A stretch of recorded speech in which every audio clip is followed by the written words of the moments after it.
You're watching Iowa Live. Everything local, entertaining, and meaningful in Central Iowa is right here on Iowa Live. From the Carl Chevrolet Studios in West Des Moines, welcome to Iowa Live. I am Lou, and we have a very special guest joining us in studio right now.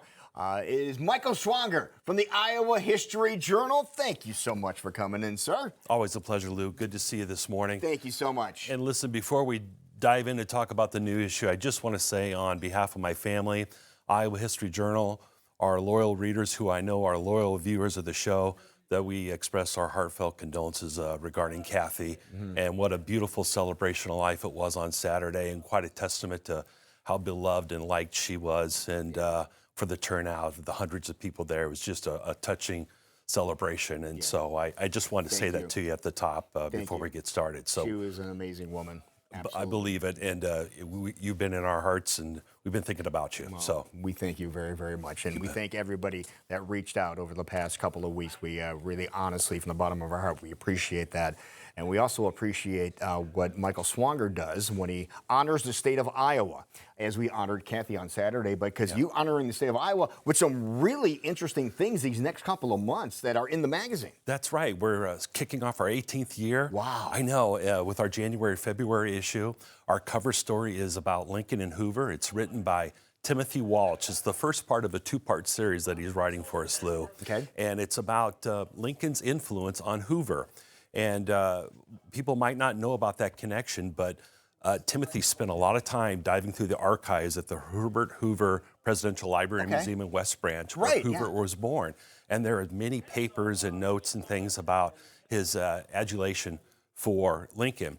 One of the things that that Hoover did before he was president, while he was president, and after he was president, was that he would make speeches to organizations, and he would have radio broadcasts on Lincoln's birthday paying tribute to him. So he just had an immense influence on him, including when he grew up in West Branch. There was a picture of Lincoln and his cabinet that hung in his humble Quaker home there in West Branch. His humble abode, right? His humble abode, exactly. And that's how it started. Was looking there at it this is. photo. Yeah. Exactly. There's a photo of Lincoln in his cabinet. As a matter of fact, I believe that was the reading of the first draft of the 13th Amendment. And so, he just, like so many people of his era, it was an era of Lincoln worship, if you will. Okay. And so, he was greatly influenced by it, and it's a story that you probably won't find anywhere else. That's the reason that we pick up the Iowa History Journal. How about that? Exactly. And that's the first story that you might want to check out. Now, the next one is kind of interesting, too. Yeah, when you're talking about a canal, a governor, and a blacksmith. And it was Ambassador Ken Quinn, who was the president emeritus of the World Food Prize Right, Foundation, we know him, yeah. pitched this story to me and said, do you know about the connection of the Erie Canal to Iowa? I said, no, how does that make sense? I'm thinking about the map of the United States. Yeah. Where's the Erie Canal? Well, last year was the 200th anniversary of the opening of the Erie Canal. Okay. The Erie Canal obviously connected the Atlantic Ocean to the upper Great Lakes, which helped westward expansion, including the Iowa Territory. Right. So in 1825, when it opened up, it helped bring people westward, including to Iowa. Among them, it was Governor DeWitt Clinton, who was the mayor of New York, or excuse me, the governor of New York, who got the entire project funded. Okay. But one of the people who traversed the canal and ended up just on the other side of Iowa in Illinois was a guy named John Deere. Oh, that kind of sounds familiar. Yeah, we've heard that name before, haven't we?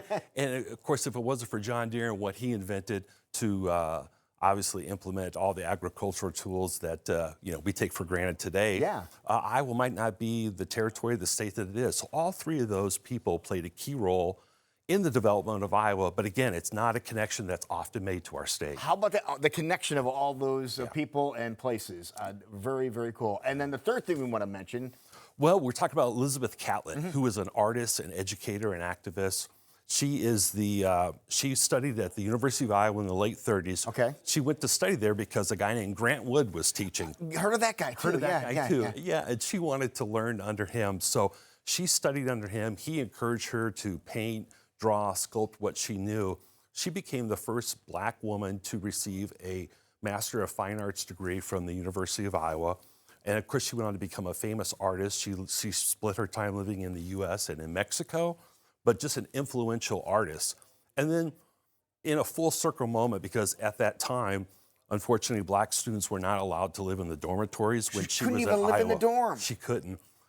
In 2017, the University of Iowa righted that wrong to a degree regarding her specifically and named its newest residence hall after her, Elizabeth Catlett Residence Hall. Wow, so much. That's just a taste of what's in here. Also, Iowa in Trivial Pursuit, there's an article in there about that. You can learn all about that as well. If people want to get a copy or subscribe to Iowa History Journal, what can they do? Go to iowahistoryjournal.com. You can find a list of all the retail outlets, and you can subscribe online or give us a call. We're happy to help you. I pick up the phone. I sweep the floors at the end of the night. See, how about that? You get the boss when you get a hold of him, right? Yeah, that's right. Michael Swanger, Lou, a thank pleasure. you so very, very much. Now, when we come back, everybody, don't go anywhere. This is pretty cool. Blank Park Zoo is going to be here, and they have pop-up zoo brews with really cool band that's going to be playing. I'm going to give you the details on that coming up next.